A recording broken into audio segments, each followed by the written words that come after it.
Warning: the following story contains descriptions of graphic violence. Viewer discretion is advised. On the quiet, desolate farms of Plainfield, Wisconsin, something truly horrifying was happening. In the mid-1950s, a man named Ed Gein was living a secret life, one so twisted and grotesque it would forever be etched into the annals of criminal history. This story isn't just about a killer. It's about the disturbing descent of a man into madness, fueled by isolation and a morbid fascination with the dead. What investigators uncovered inside his home was a real-life horror show that inspired some of the most iconic villains in cinematic history. From Norman Bates in Psycho to Leatherface in the Texas Chainsaw Massacre. This is the chilling tale of Ed Gein, the Butcher of Plainfield. Edward Theodore Gein was born in La Crosse, Wisconsin on August 27, 1906, the second of two sons to George Philip Gein and Augusta Wilhelmine Gein. Gein had an older brother named Henry. Augusta, who was fervently religious and normally Lutheran, frequently preached to her sons about the innate immorality of the world, the evil of drinking, and her belief that all women were naturally promiscuous and instruments of the devil. She reserved time every afternoon to read to them from the Bible, usually selecting verses from the Old Testament and the book of Revelation concerning death, murder, and divine retribution. Gein idolized and became obsessed with his mother. George Gein worked as a carpenter, tanner, and in the city fire department. He also owned a local grocery shop, but soon sold the business and left the city with his family to live on the 155-acre farm in the town of Plainfield, Wisconsin, which became their permanent residence. Augusta took advantage of the farm's isolation by turning away outsiders who could have influenced her sons. Gein left the farm only to attend school. Outside of school, he spent most of his time doing chores on the farm. Gein was shy. Classmates and teachers remembered him as having strange mannerisms, such as seemingly random laughter, as if he were laughing at his own personal jokes. Augusta punished Gein whenever he tried to make friends. According to family acquaintances, despite his poor social development, Gein did fairly well in school, particularly in reading. On April 1st, 1940, Gein's father died of heart failure at age 66. Gein and his brother Henry began doing odd jobs around town to help cover the living expenses. The brothers were generally considered reliable and honest by the rest of the community. While both worked as handymen, Gein also frequently babysat for neighbors. He enjoyed babysitting, seeming to relate more easily to children than adults. Henry began dating a divorced mother of two and planned to move in with her. He worried about his brother's attachment to their mother and often spoke ill of her around Gein, who responded with shock and hurt. On May 16, 1944, Gein was burning away marsh vegetation on the property. The fire got out of control, drawing the attention of the local fire department. By the end of the day, the fire having been extinguished and the firefighters gone, Gein reported Henry missing. With lanterns and flashlights, a search party searched for 43-year-old Henry, whose dead body was found lying face down. Apparently, Henry had been dead for some time, and it appeared that the cause of death was heart failure, since he had not been burned or injured otherwise. It was later reported by biographer Harold Schechter that Henry had bruises on his head. Police dismissed the possibility of foul play, and the county coroner later officially listed asphyxiation as the cause of death. The authorities accepted the accident theory, but no official investigation was conducted, and an autopsy was not performed. Questioning Gein about the death of Bernice Worden in 1957, state investigator Joe Wilimowski brought up questions about Henry's death. George Arndt, who studied the case, wrote that in retrospect it was possible and likely that Henry's death was the Cain and Abel aspect of this case. With Henry deceased, Ed and Augusta were now alone. Augusta had a paralyzing stroke shortly after Henry's death, and Ed devoted himself to taking care of her. Sometime in 1945, he later recounted he and his mother visited a man named Smith who lived nearby to purchase straw According to Ed, Augusta witnessed Smith beating a dog. A woman inside the Smith residence came outside and yelled for him to stop, but Smith beat the dog to death. Augusta was extremely upset by this scene. However, what bothered her did not appear to be the brutality toward the dog, but rather the presence of the woman. Augusta told Ed that the woman was not married to Smith, and so had no business being there, and angrily called her a Smith's harlot. She had a second stroke soon after, and her health deteriorated rapidly. Augusta died on December 29, 1945, at the age of 67. Ed was devastated by her death. In the words of Schetzer, he had lost his only friend and one true love, and he was absolutely alone in the world. Gein held on to the farm and earned money from odd jobs. He boarded up rooms used by his mother, including the upstairs, downstairs parlor, and living room, leaving them untouched. While the rest of the house became increasingly squalid, these rooms remained pristine. Gein lived thereafter in a small room next to the kitchen. Around this time, he became interested in reading pulp magazines and adventure stories, particularly those involving cannibals or Nazi atrocities, specifically concerning Al Koch, who had been accused of selecting tattooed prisoners for death in order to fashion lampshades and other items from their skins. Gein received a farm subsidy from the federal government starting in 1951. He occasionally worked for the local municipal road crew and crop threshing crews in the Plainfield area. Sometime between 1946 and 1956, he also sold an 80-acre parcel of the land that Henry had owned. On the morning of November 16, 1957, 58-year-old Plainfield hardware store owner Bernice Warden disappeared. The hardware store's truck was seen driving from the rear of the building at around 9:30 a.m. The hardware store saw few customers the entire day. Some area residents believed that this was because of deer hunting season. Warden's son, Deputy Sheriff Frank Warden, entered the store around 5 p.m. to find the cash register open and bloodstains on the floor. Frank Warden told investigators that on the evening before his mother's disappearance, Gein had been in the store and was expected to return the next morning for a full gallon of antifreeze. A sales slip for the antifreeze was the last receipt written by Warden on the morning that she disappeared. That evening, Gein was arrested at West Plainfield grocery store, and the Washoe County Sheriff's Department searched the Gein farm. A sheriff's deputy discovered Warden's decapitated body in a shed on Gein's property, hung upside down by her legs with a crossbar at her ankles and ropes at her wrists. The torso was dressed out like a deer. She had been shot with a .22 caliber rifle, and the mutilations were made after her death.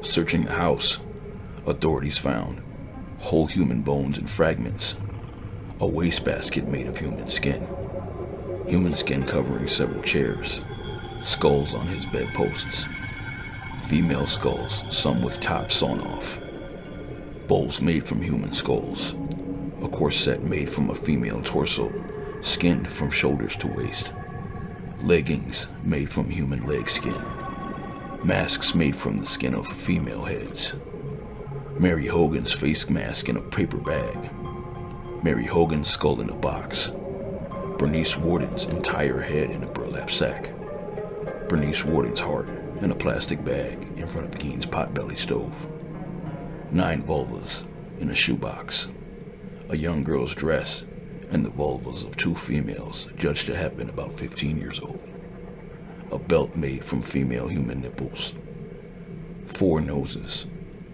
a pair of lips on a window shade drawstring, a lampshade made from the skin of a human face, and fingernails from female fingers.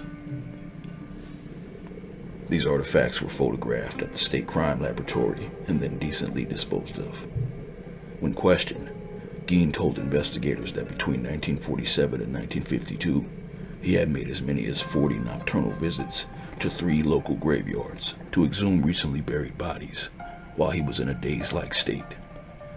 On about 30 of those visits, he said that he came out of the daze while in the cemetery, left the grave in good order, and returned home empty-handed.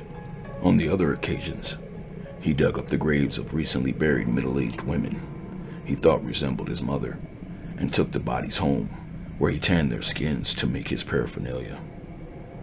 Gein admitted to stealing from 9 graves and led investigators to their locations.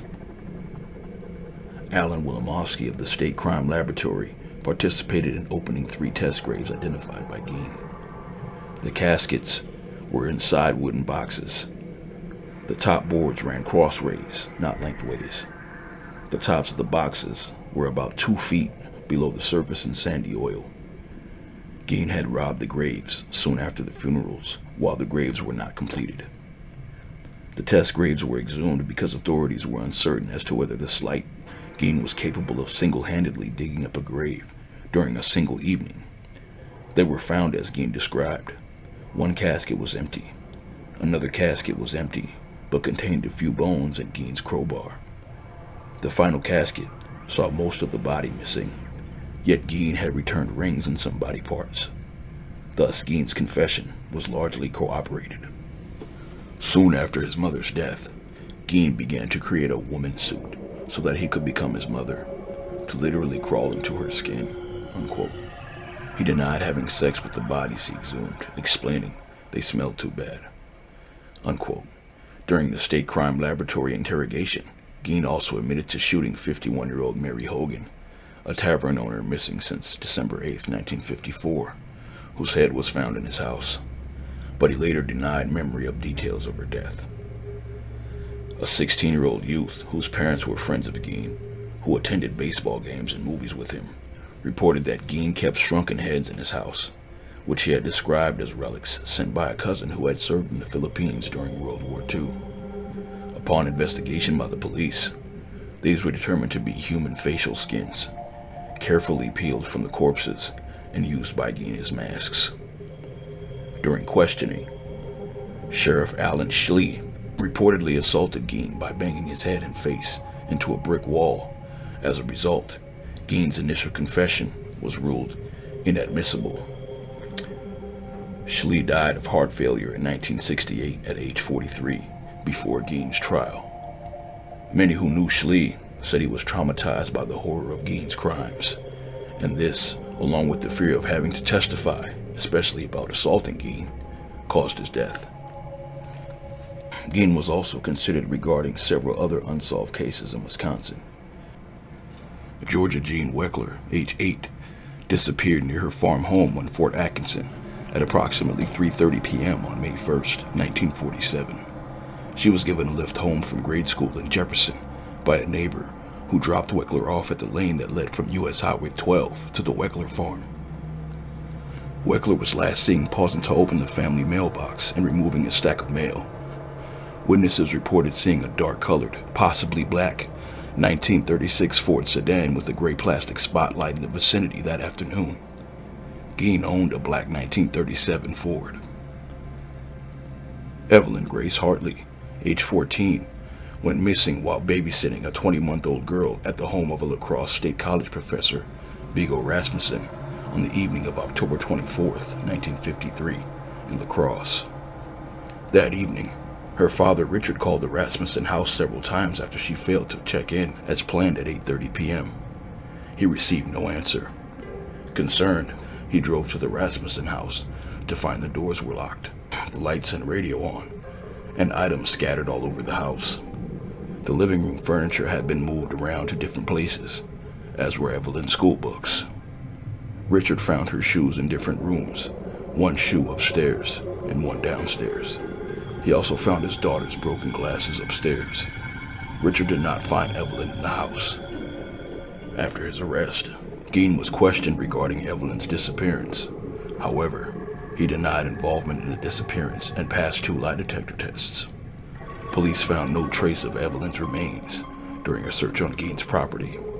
Victor Harold Travis, age 42, a resident of Adams County, went off to hunt deer in the company of an acquaintance, Raymond Burgess, on November 1st, 1952. In the late afternoon, the pair stopped for refreshments at a Mac's bar in Plainfield for several hours. At around 7 p.m., they both left the bar, got into Burgess's car, and drove away. The hunters, along with the car Burgess was driving, were never seen again, and no trace of them was ever found. Travis and Burgess had been hunting on the farm next to Gein's farm, despite his objections to them hunting on the day of their disappearance. In addition, Gein has also been tentatively linked to the June 1954 disappearance of neighbor James Walsh, age 32. Walsh and his wife lived near Gein, who performed chores for her after her husband went missing. Gein was also investigated for potential involvement in the August 1956 disappearance of Irene Keating, age 30, who was last seen in Plainfield, and in the attempted abduction of Judy Rosenthal, age 16, from Auroraville. In November 1957, authorities confronted Gein with a list of missing persons cases that had occurred between the death of his mother and Warden. Their suspicions were further aroused after the discovery of Hogan's remains. However, lie detector tests exonerated Gein of any other murders, and his psychiatrists concluded that his violence was only directed to women who physically resembled his mother. On November 21st, 1957, Gein was arraigned on one count of first-degree murder in Washara County Court, where he pleaded not guilty by reason of insanity. He was diagnosed with schizophrenia and found mentally incompetent, thus unfit for trial. He was sent to the Central State Hospital for the Criminally Insane, now the Dodge Correctional Institution, a maximum security facility in Waupun, and later transferred to the Mendota State Hospital in Madison. In 1968, doctors determined Gein was mentally able to confer with counsel and participate in his defense. The trial began on November 7, 1968, and lasted 1 week. A psychiatrist testified that Gein had told him that he did not know whether the killing of Warden was intentional or accidental. Gein had told him that while he examined the gun in Warden's store, the weapon discharged and killed Warden. He said he had not aimed the rifle at Warden and did not remember anything else that happened that morning. At the request of the defense, Gein's trial was held without a jury, with Judge Robert H. Gallmer presiding. Gein was found guilty by Gallmer on November 14th. A second trial dealt with Gein's sanity. After testimony by doctors for the prosecution and defense, Gallmer ruled Gein not guilty by reason of insanity and ordered him committed to Central State Hospital for the criminally insane. Gein spent the rest of his life in a mental hospital.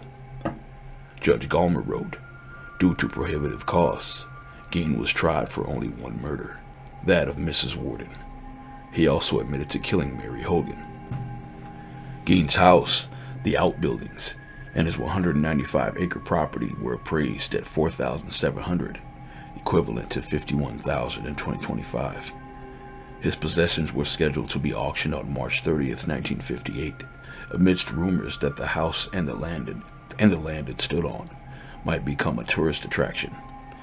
Early on the morning of March 20th, the house was destroyed by fire. A deputy fire marshal reported that a garbage fire had been set 75 feet from the house by a cleaning crew who was given the task of disposing refuse. That hot coals were recovered from the spot of the bonfire, but that the fire did not spread along the ground from that location to the house. Arson was suspected, but the cause of the fire was never officially determined.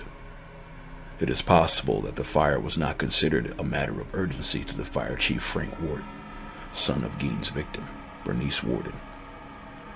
When Gein learned of the incident while in detention, he shrugged and said, "Just as well." Gein's Ford sedan, which he used to haul the bodies of his victims, was sold at a public auction for $760, equivalent to $8,300 in 2025, to Carnival sideshow operator Bunny Gibbons. Gibbons charged the carnival goers 25 cents admission fee to see it.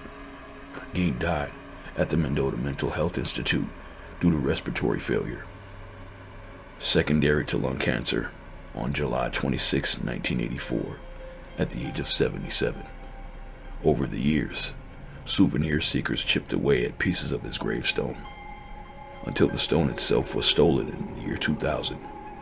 It was recovered in June 2001 near Seattle, Washington, and was placed in storage at the Washara County Sheriff's Department.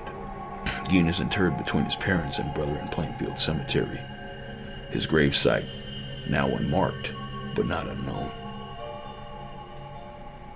The story of Ed Gein reminds us that true horror doesn't just exist in fiction.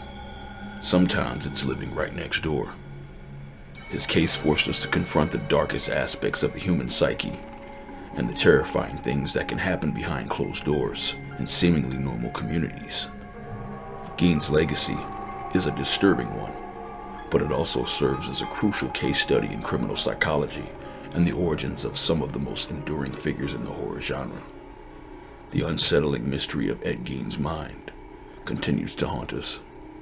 A reminder that the most terrifying monsters are all too real. Stay safe and stay vigilant. Thank you for joining us. Don't forget to hit that like, share, and subscribe button. Thank you.